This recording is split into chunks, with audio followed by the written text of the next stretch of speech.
মিটিংয়ে নির্দেশ দেওয়া হয় যে স্থানীয় প্রশাসন আরো সক্রিয়ভাবে যাতে যেই ঘটনাগুলো ঘটছে সেগুলো যাতে পরিস্থিতি মোকাবেলা করে সে বিষয়ে আজকের বৈঠকে কঠোর নির্দেশনা দেওয়া হয়। দেশের পরিস্থিতি আপনারা জানেন যে জুলাইকে সামনে রেখে যে আমাদের পলিটিক্যাল যে ঐক্য ছিল সেটাকে আবার এই ঐক্য ধরে রাখার বিষয়ে জোর দেওয়া হয় এবং বলা হয় যে পলিটিক্যাল পার্টিগুলোর সাথে যাতে নিজেদের মধ্যে যাতে আরো সম্পর্ক বজায় থাকে, ভালো সম্পর্ক বজায় থাকে এবং সবাই মিলে যাতে সামনের ইলেকশনকে ঘিরে যাতে কোথাও কোনো ধরনের নিরাপত্তা জনিত ঘটনা যাতে এই ওয়ার্সে না হয় সে বিষয়ে সবাইকে অ্যালার্ট থাকার জন্য বলা হয়। পলিটিক্যাল পার্টিগুলোর সাথে এই বিষয়ে আরো তাদের মধ্যে নিবিড় সম্পর্ক গড়ে তোলার ব্যাপারে ইমফেসাস দেওয়া হয়। প্রধান উপদেষ্টা বৈঠকে সিদ্ধান্ত হয়েছে ঝটিকা মিছিল সহ বেআইনি সমাবেশের বিষয়ে মনিটরিং জোরদার করতে হবে। এর নেপথ্যে যারা সক্রিয় রয়েছেন তাদের বিরুদ্ধে কঠোর আইনি ব্যবস্থা নেওয়া হবে। প্রধান উপদেষ্টা বলেছেন যে আসন্ন দুর্গাপূজায় অস্থিতিশীল পরিস্থিতি সৃষ্টি করতে নানা রকম ষড়যন্ত্রমূলক চেষ্টা হতে পারে। তিনি বলেন কোট আনকোট, গত বছর দুর্গাপূজা আইন শৃঙ্খলা পরিস্থিতি নিয়ে ভালো অভিজ্ঞতা ছিল, গত বছর অভিজ্ঞতার জন্য এবছরও কাজে লাগাতে পারি এবং উনি জোর দিয়েছেন যাতে এবার নিরাপত্তা সব ধরনের নিরাপত্তার জন্য খুব আগে থেকেই নেওয়া হয় যাতে কোনো রকমের কোনো বিশৃঙ্খল পরিস্থিতি সৃষ্টি না হয়। বৈঠকে সিদ্ধান্ত হয়েছে যে সাম্প্রদায়িক সম্প্রীতি বজায় রাখার জন্য দেশের সকল ধর্মভিত্তিক সংগঠনের সাথে বৈঠকের জন্য ধর্ম মন্ত্রণালয়কে নির্দেশ দেওয়া হয়েছে। ধর্ম অ্যাডভাইজার অতি শীঘ্রই বিভিন্ন গ্রুপের সাথে কথা বলবেন।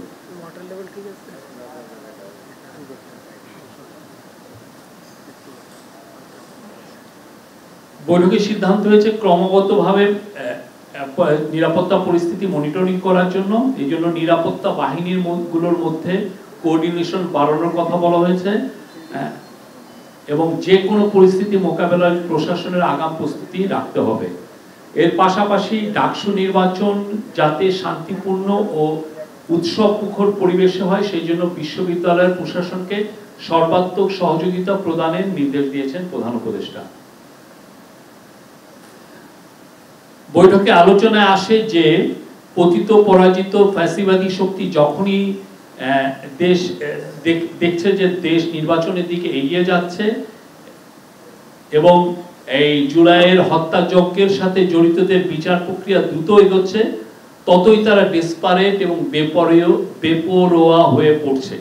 এর ফলে তারা দেশের সার্বিক শান্তি শৃঙ্খলা বিনষ্ট করার জন্য, গণতান্ত্রিক অগ্রযাত্রাকে ব্যাহত করার জন্য সকল শক্তি নিয়ে মাঠে নামছে। এটা এখন আইন শৃঙ্খলা পরিস্থিতি নয়, এটা একটা জাতীয় নিরাপত্তা ইস্যু হয়ে দাঁড়িয়েছে। বৈঠকে বলা হয় যে দেশের সার্বিক নিরাপত্তার সাথে কাউকে ন্যূনতম ছাড় দেওয়া হবে না। সরকার মনে করে দেশের স্বার্থে জনগণের সাথে সকল পলিটিক্যাল পার্টির ঐক্যবদ্ধ থাকা প্রয়োজন। এই ছিল আজকের মিটিং এর মূল সারাংশ। আর এছাড়াও পল্লী বিদ্যুতের আপনারা জানেন বিষয়ে আজকে একটা বিষয় হচ্ছে যে পল্লী বিদ্যুতের সমিতির সমস্যা বিষয়ে দুটি কমিটি গঠন করা হয়েছে। তাদের রিপোর্টের ভিত্তিতে কার্যক্রম গ্রহণ শুরু করা হয়েছে, অলরেডি শুরু করা হয়েছে। বদলিকৃতদের পূর্বের জায়গায় ফিরিয়ে নেওয়ার প্রক্রিয়া শুরু হয়েছে। সাময়িক বরখাস্ত আদেশগুলো পরীক্ষা করা হচ্ছে। এমত অবস্থায় পল্লী বিদ্যুৎ সমিতির কর্মকর্তাদের কর্মবিরতির কোনো প্রয়োজন নাই, ইন্টারিম গভর্নমেন্ট মনে করে। গোয়েন্দা সূত্রে জানা গেছে দেশবিরোধী শক্তি পল্লী বিদ্যুৎ সমিতির আন্দোলনে ইন্ধন যোগাচ্ছে, ইন্ধন দিচ্ছে। সরকার এদের বিরুদ্ধে ব্যবস্থা নিচ্ছে। শান্তিপূর্ণ আন্দোলন বিষয়ে সরকার সহনশীল, কিন্তু বিদ্যুৎ সরবরাহ বা গ্রাহক সেবা ব্যাহত হলে সরকার কঠিন ব্যবস্থা নিতে বাধ্য হবে। বিদ্যুৎ সরবরাহ বা গ্রাহক সেবা ব্যাহত হলে সরকার কঠিন ব্যবস্থা নিতে বাধ্য হবে। আর আপনারা জানেন গত শুক্রবারে রাজবাড়িতে একটি অপ্রীতিকর ন্যাক্কারজনক একটা ঘটনা ঘটেছে। তো সেই বিষয়ে কিছু আপডেট আছে, সেই আপডেটটা আপনাদেরকে জানাবেন আমাদের ডিপিএস আজাদ মজুমদার।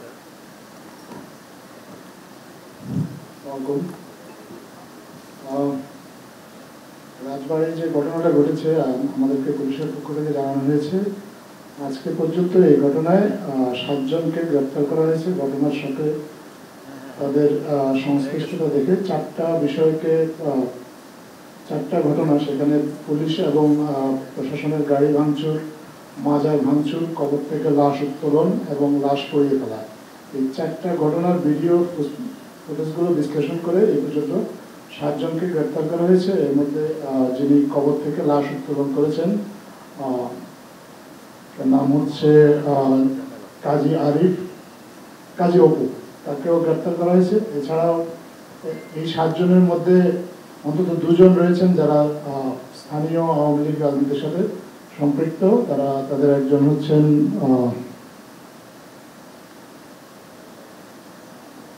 হিরু মৃধা, সাধারণ সম্পাদক গোয়ালন্দ ঘাট থানা স্বেচ্ছাসেবক লীগ, এবং মাসুদ মৃধা, সভাপতি উজানচর ইউনিয়ন ছাত্রলীগ গোয়ালন্দ থানা।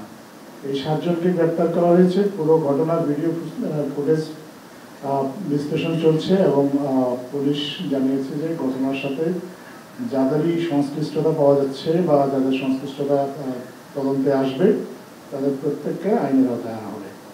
আজকে যে আইন শৃঙ্খলা রক্ষাকারী সংক্রান্ত যে মিটিংটা হয়েছে মাননীয় প্রধান উপদেষ্টার কার্যালয়ে, সেখানেও এই ঘটনা সম্পর্কে আমাদের সরকারের ঊর্ধ্বতন কর্মকর্তারা মাননীয় উপদেষ্টাদেরকে অবহিত করেছেন। তারা জানিয়েছেন যে এই ঘটনার পূর্বে স্থানীয় ইমান ও আকিদা কমিটি, আকিদা রক্ষা কমিটি, তারা জেলা প্রশাসনের সাথে 2 দফা এবং স্থানীয় উপজেলা প্রশাসনের সাথে বেশ কয়েক দফা সভা করেছিলেন এবং সভা করে তারা শান্তিপূর্ণ বিক্ষোভের অনুমতি দিয়েছিলেন, কিন্তু পরবর্তীতে তারা উচ্ছৃঙ্খল হয়ে উঠেছিলেন, তারা তাদের কথা রাখেননি। এবং এই বিষয়ে তাদের এই কারো কোনো সংশ্লিষ্টতা আছে কিনা পুরো ঘটনায় সেটাও খতিয়ে দেখা হচ্ছে।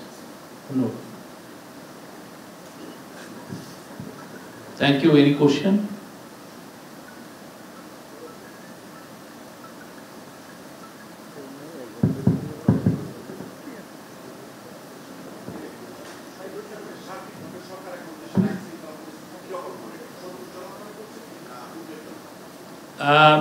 সরকার আইন শৃঙ্খলা পরিস্থিতি যাতে উন্নতি হয় তার জন্য সর্বাত্মক কাজ করে যাচ্ছে।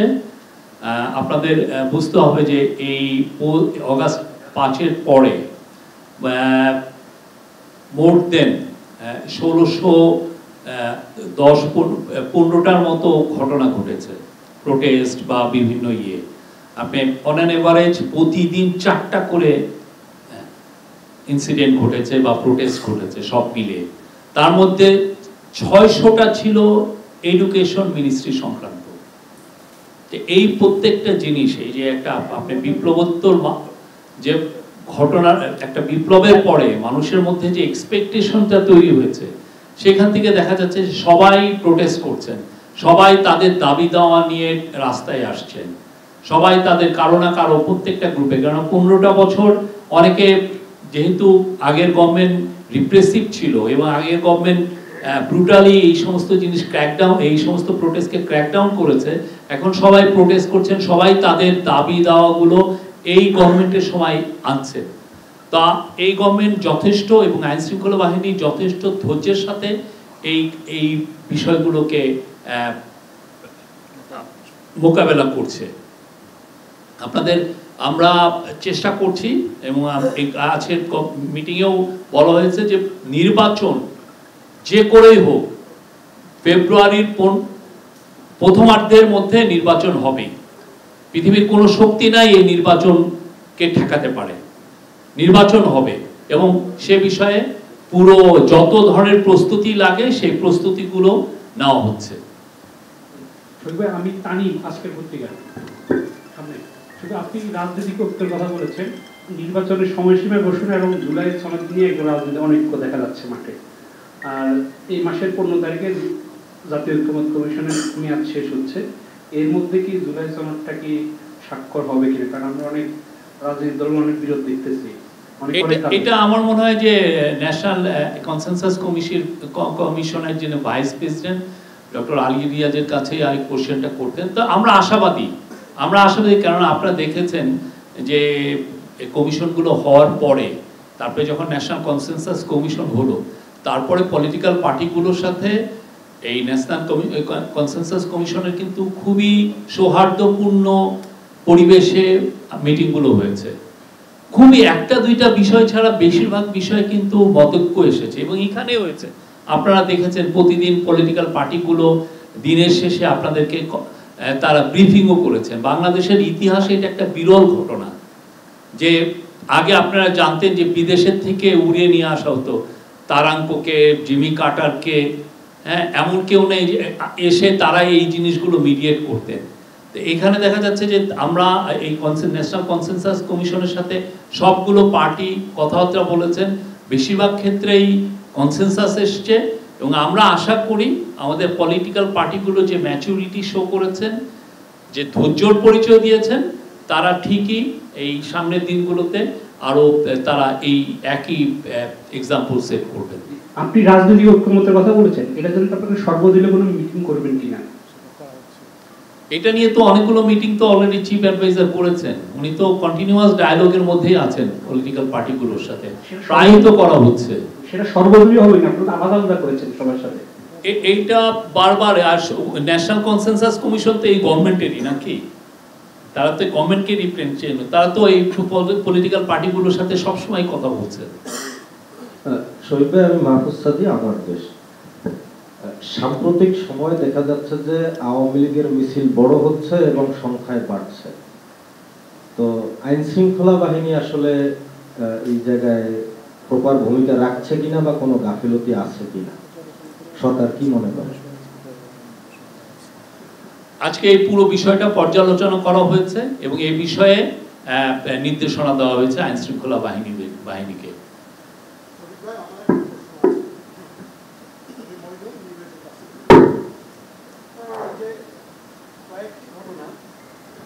যেমন নুরুল হক নূরের উপরে হামলা এবং রাজবাড়িতে যে নুরাল পাগলার যে মাজারের যে ঘটনা ঘটলো, এই দুইটা ঘটনায় সরকার খুব স্ট্রং স্টেটমেন্ট দিয়েছে।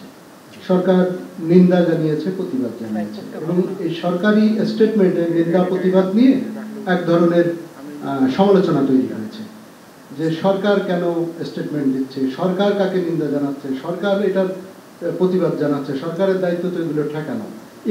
এই যে সমালোচনাগুলো আপনারা কিভাবে দেখছেন? না, প্রত্যেকটা এটা তো ন্যাক্কারজনক ঘটনা যদি ঘটে তো সরকারের এটা দায়িত্ব একটা নিন্দা জানানো।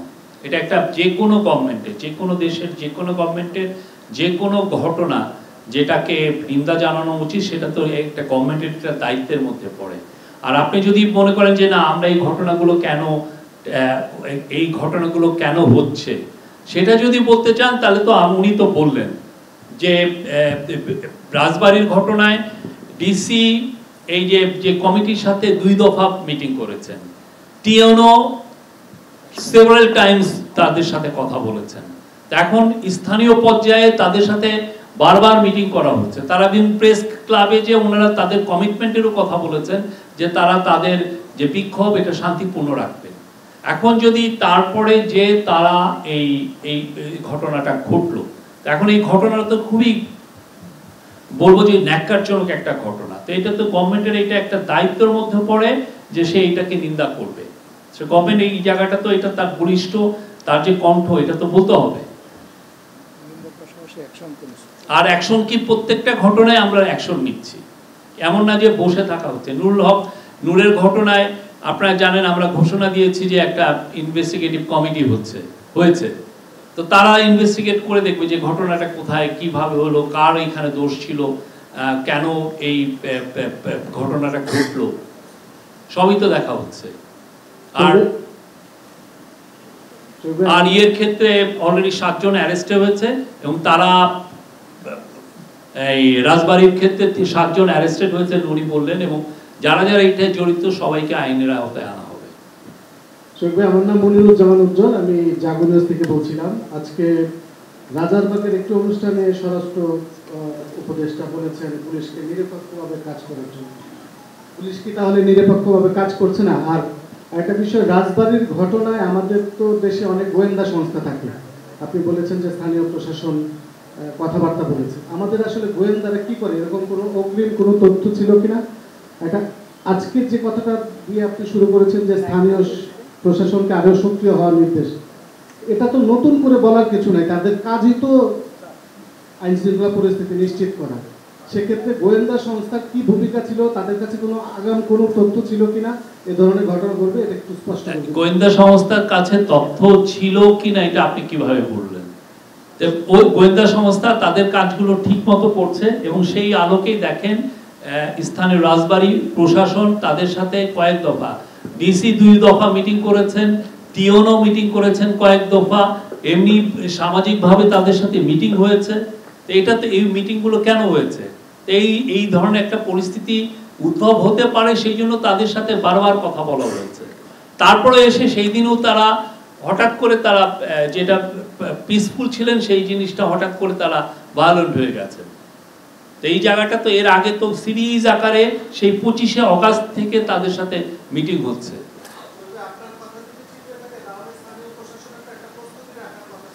স্থানীয় প্রশাসন প্রস্তুত ছিল, ওইখানে পুলিশ পাহারায়ও ছিলেন, মিলিটারি গিয়েছিলেন, পুলিশের গাড়ি ওরা ভাঙচুর করেছেন, টিওনোর গাড়ি ভাঙচুর করেছেন। আমি সুইটি এটির নিউজে কাজ করি। এই ধরনের ক্ষেত্রে বিশেষ করে আমরা যখনই দেখি ধর্মীয় কোনো ব্যাপার এসে যায়, তখন আমরা সরকারকে অসহায় দেখি, প্রশাসনকেও কিছু ক্ষেত্রে অসহায় দেখি। এক্ষেত্রে আমরা যদি বলি যে ধর্মীয় যারা নেতারা আছেন, স্থানীয় পর্যায়েও যারা আছেন, হুজুর বলি, মাওলানা বলি, কিংবা আমাদের যে সামনে দুর্গাপূজার একটা প্রস্তুতির কথা বলছেন, তাদের যে ধর্মীয় প্রতিনিধি আছে তাদের সাথে সরকার বসবে কিনা, তাদের সাথে আলোচনা করছে কিনা। কারণ কিছু ব্যাপার আমরা সবসময় দেখি প্রশাসনের চেয়েও এসব ব্যাপারে এ ধরনের যে প্রতিনিধিরা আছেন তাদের কার্যক্রম অনেক বেশি ভালোভাবে কাজ দেয়, অন্তত অতীত ইতিহাস তাই বলে। এ ধরনের উদ্যোগ আপনারা নিচ্ছেন কিনা, আমরা সামনে কোনো বসার ইঙ্গিত পাই কিনা? আজকে সবাই এই বিষয়ে অলরেডি নির্দেশ দেওয়া হয়েছে। আমি কিন্তু আমার প্রথমে ওপেনিং রিমার্কসে এটা বলেছি যে, এবং আমাদের ধর্ম অ্যাডভাইজার যারা আমাদের ধর্মীয় গ্রুপ যারা আছেন সবার সাথে কথা বলবেন।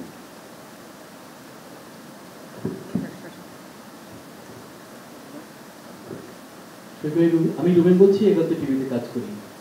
পল্লী বিদ্যুৎ সমিতি এবং পল্লী বিদ্যুৎ বোর্ড, এই 2 প্রতিষ্ঠানের সাথে সংকট আসলে বহু বছরের, এবং এর আগেও তারা বড় ধরনের আন্দোলনে গিয়েছে এবং আন্দোলনের পরে একইভাবে তাদের উপরে আপনার এই ধরনের মানে আইনি প্রসেসের মধ্য দিয়ে সংকট সমাধানের চেষ্টা করা হয়েছে, কিন্তু এখনো যেভাবে যাচ্ছে এবং আজকে থেকে তারা বলছে যে তারা ছুটিতে যাচ্ছে, সেই ক্ষেত্রে এই সংকট কিভাবে সমাধান করবে? আমি এটাই তো বললাম আপনাকে যে এটা নিয়ে 2টা কমিটি হয়েছে, কমিটিতে তাদের রিপোর্টের ভিত্তিতে কার্যক্রম গ্রহণ করা অলরেডি শুরু করা হয়েছে। বদলিকৃতদের পূর্বের জায়গায় ফিরিয়ে নেওয়ার প্রক্রিয়া শুরু হয়েছে এবং সাময়িক বরখাস্ত আদেশগুলো পরীক্ষা করা হচ্ছে। এগুলো তো অলরেডি আমরা কাজ করছি এগুলো নিয়ে। আর এই অবস্থায় আমরা মনে করি পল্লী বিদ্যুৎ সমিতির কর্মকর্তাদের কর্মবিরতির কোনো প্রয়োজন নাই।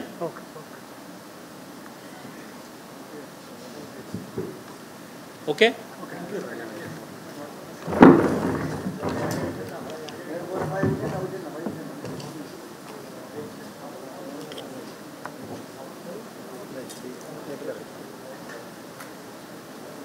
সময়